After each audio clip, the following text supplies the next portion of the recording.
Hey guys, Infidel1258 here. Today I'm going to open 200 Chaos Legion packs, and man, they're just affordable, they're fun, and I'm hopeful that there'll be some gold foil legendaries in there. Plus, this is survival fodder. I need more cards for survival. That's where the rewards are most significant in Splinterlands today, so let's open some packs. If that sounds interesting, stick around. Otherwise, check out the next video. Okay, let's get into it.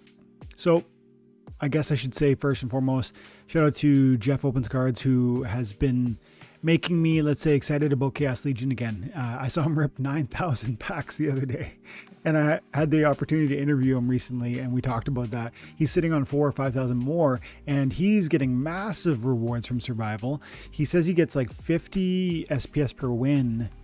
I might be getting confused on what he's receiving in wild or modern or survival. I believe it's in survival, 50 to 100 SPS at the highest levels of the game.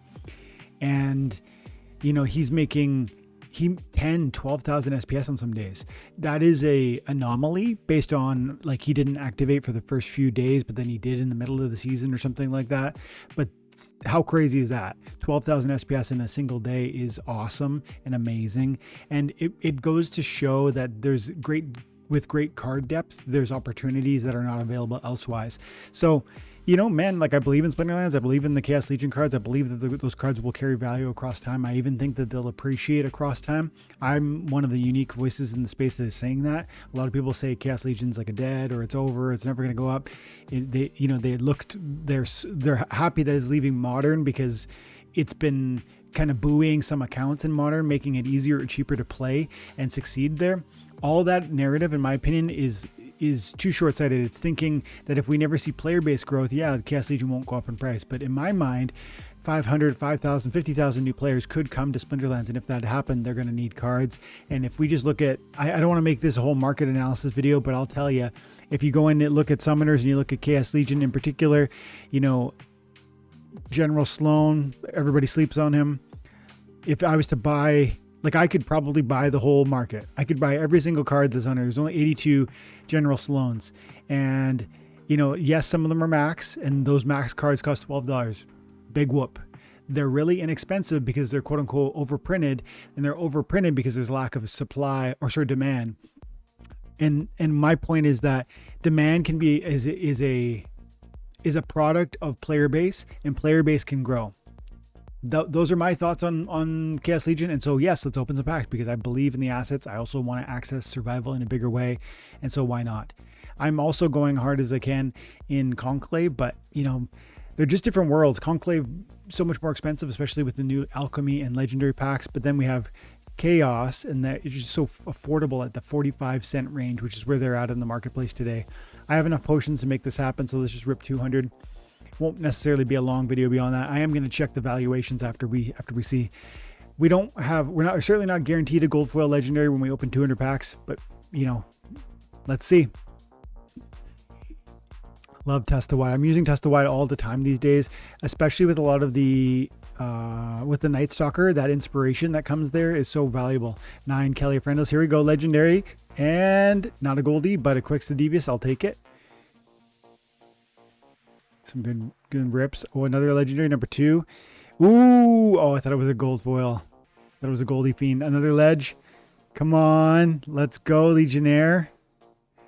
I forgot how good these cards are, man. Like, and how satisfying it would be to rep these two of the Red Panda. Look at, feels like a lot of legendaries. Desert Dragon, Torrent Fiend. Let's go. Okay, Fungus Fiend, and another one. Are you kidding me? This feels great. Possibilities the Wise. Zyvax, thank you for not being Goldie. Carnage Titan, love it. Amazing card. Ooh, oh, let's go. Jin Murak Gold Foil. That's one of the better ones too, really, honestly, with the Void and the Magic Reflect at the highest levels of Queen Massilia. Thank you very much. That was a very successful rip. I don't know if it's financially going to be more than I put into it, but that's neither here nor there. It's about utility. It's about long-term perspective. It's about entertainment. It's about my own personal fun and joy within the space. But then cards like this are certainly going to help the finances of it. If we go over to Peak Monsters, we can see what the final totals would have been on this here, or how we did. You come into more and you go pack, analyze packs, maybe refresh. Sometimes it freezes up.